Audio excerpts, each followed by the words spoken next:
নমস্কার, কেমন আছেন সবাই? সবাই মিলে আসলাম নড়াইল চিত্রা রিসর্ট বেড়াতে। শুধু রান্ধি বাড়ি আর খাই, তা করলে কি হয়? এবার আসলাম একটু সবাই মিলে বেড়াতে। চিত্রা রিসর্টে আসলাম, এই যে ঢুকলাম গেটে, এই জায়গাতে টিকিট নিলাম। টিকিট 50 টাকা করে এক একজনের। বাচ্চাদের একটু ছাড় আছে, 7-8 বছরের বাচ্চার নিচে কোনো টিকিট নেওয়া লাগবে না। এই যে রেস্ট হাউস, গেস্ট হাউস, আর ইয়ার একটা গেস্ট হাউস। ঘরগুলো কি সুন্দর, কাঠের তৈরি খানিকটে, আর খানিকটে আছে সিমেন্ট বালির তৈরি। এত সুন্দর ঘর, অপূর্ব সুন্দর, দেখতে ইচ্ছে করতেছে। আমি তো দেখেই দাঁড়াইয়ে গেলাম, মনে হইলো যে দেখি একটু ভালো করে। এগুলো গেস্ট হাউস। যদি আপনি মনে করেন রাত্রি এখানে এসে থাকবো, তা থাকা যাবে, কোনো সমস্যা নেই। আর এই যে একটা রেস্টুরেন্ট আছে, এখানে ফুচকা, চটপটি, চা, কফি, গল্প গুজব সব রকম ফ্রি।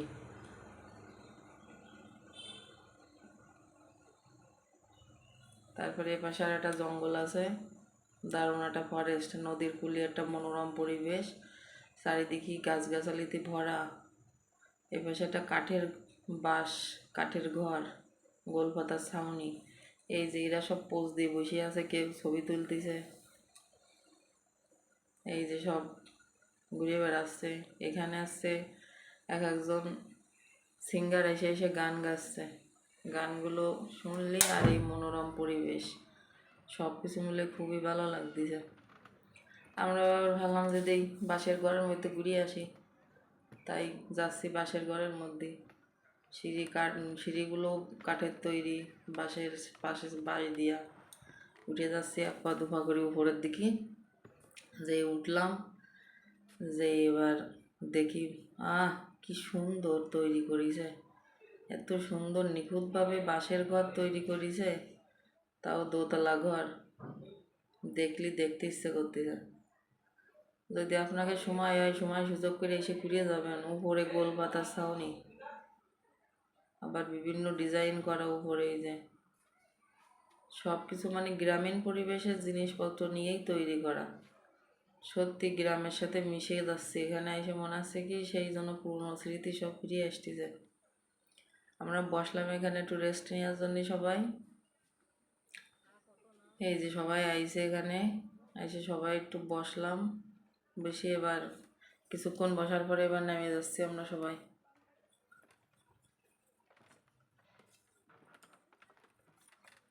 হাতে একটু সময় নিয়ে আসতে হবে এই জায়গায়। এই যে এগুলো সব বাঁশ না, কাঠের গুঁড়ি দিয়ে তৈরি।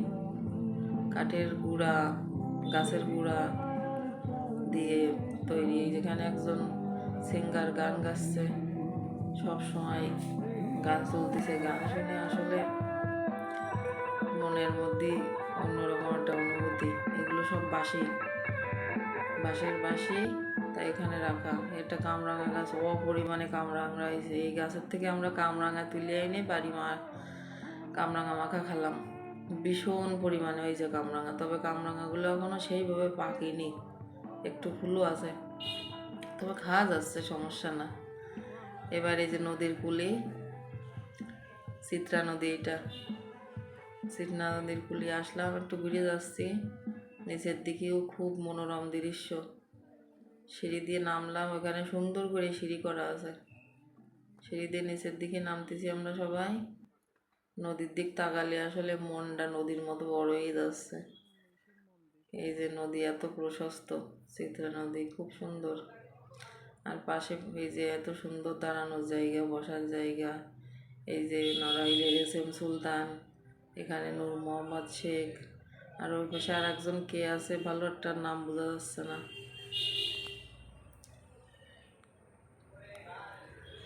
সব কিছু মিলে আসলে ভীষণ সুন্দর। এবার এই জঙ্গলের দিকে যাব সবাই মিলে। নদীর কূলে গাছগাছালি, পাখির ডাক, মনোরম পরিবেশ। হাতে যদি সময় থাকে ফ্রি টাইমে এসে একটু সবাই ঘুরে যাবেন। আর এরিয়া অনেক, একটু সময় নিয়ে আসতে হবে যাতে সব কিছু ভালোভাবে ঘুরে ঘুরে দেখা যায়। আর সব রকম ফলের গাছ আছে, গাছে ফলও আছে, ইচ্ছা মতো ফলও পাড়তে পারবেন, কোনো নিষেধাজ্ঞা নেই। আর বাচ্চাদের জন্য আরও ফ্রি, এই যে পারতেছে ওরা, কামরাঙা পারতেছে, দুইজনে 4টি পাড়ি নিয়ে চলে আসলো। এদিকে নদীর কূলে আর একটা বসার জায়গা, সবাই যে কি সুন্দর পোজ দিয়ে দিয়ে ছবি তুলতেছে। নদীর কূলটা আসলে বসে থাকতে ইচ্ছে করতে দেখলি। এখানে আবার এই যে একটা মাছের আবাসস্থল, মাছ আছে, কচ্ছপ আছে, কি সুন্দর সুন্দর রঙিন মাছ।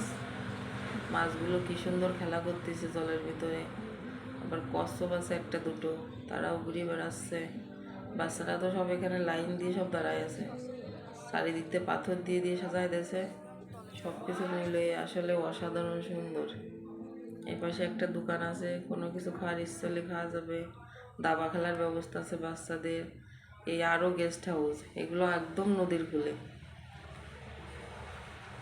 এখানে 3-4টি গেস্ট হাউস আছে। বাচ্চাদের জন্য বিভিন্ন খেলনা আছে, এখানে বিভিন্ন রাইড আছে, যে যা ইচ্ছে তাই করতে হবে। গাছের ভিতরে বিভিন্ন কারুকাজ, এই যে মেহগনি গাছে বিভিন্ন রকম কারুকাজ করা আছে, সত্যি খুবই সুন্দর। তবে একটু রং ঠংগুলো নষ্ট হয়ে গেছে, আবার নতুন করে করার মতো হয়ে গেছে রঙগুলো, চকচকে ঝকঝকে ভাবটা নেই। এই যে গাছের ভিতর আরও একটা কারুকাজ।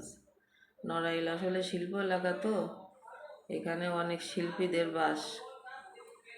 SM সুলতানের এলাকা। এই যে বাচ্চাদের জন্য বিভিন্ন অ্যাক্টিভিটি, এই জন্য দাঁড়ায় আছে সবাই দেখার জন্যে। এই যে একটা কি পোকা বলে, আমরা কি পোকা যেন বলি রে, সেই পোকাটা লাল পোকা। তারপরে এখানে বিভিন্ন ধরনের গ্রাম্য কারুকাজ করা, এই যে এগুলো তৈরি ইটের দিয়ে কারুকাজ, তবে রং নষ্ট হয়ে গেছে যে কারণে ভালো একটা বোঝা যাচ্ছে না। নদীতে আবার ট্রলার চলতেছে। এই যে শিল্পী এখন রেস্টে আছে, এখন আর গান চলতেছে না, কিছুক্ষণ পরে পরে আবার গান গাচ্ছে। আর সে বাঁশের তৈরি ঘর, এই যে তার নিচের অংশ এরকম, নিচের অংশ ওর ভিতরে কাঁচ দিয়ে ঘেরা, ভিতরেও বসার জায়গা আছে। এমন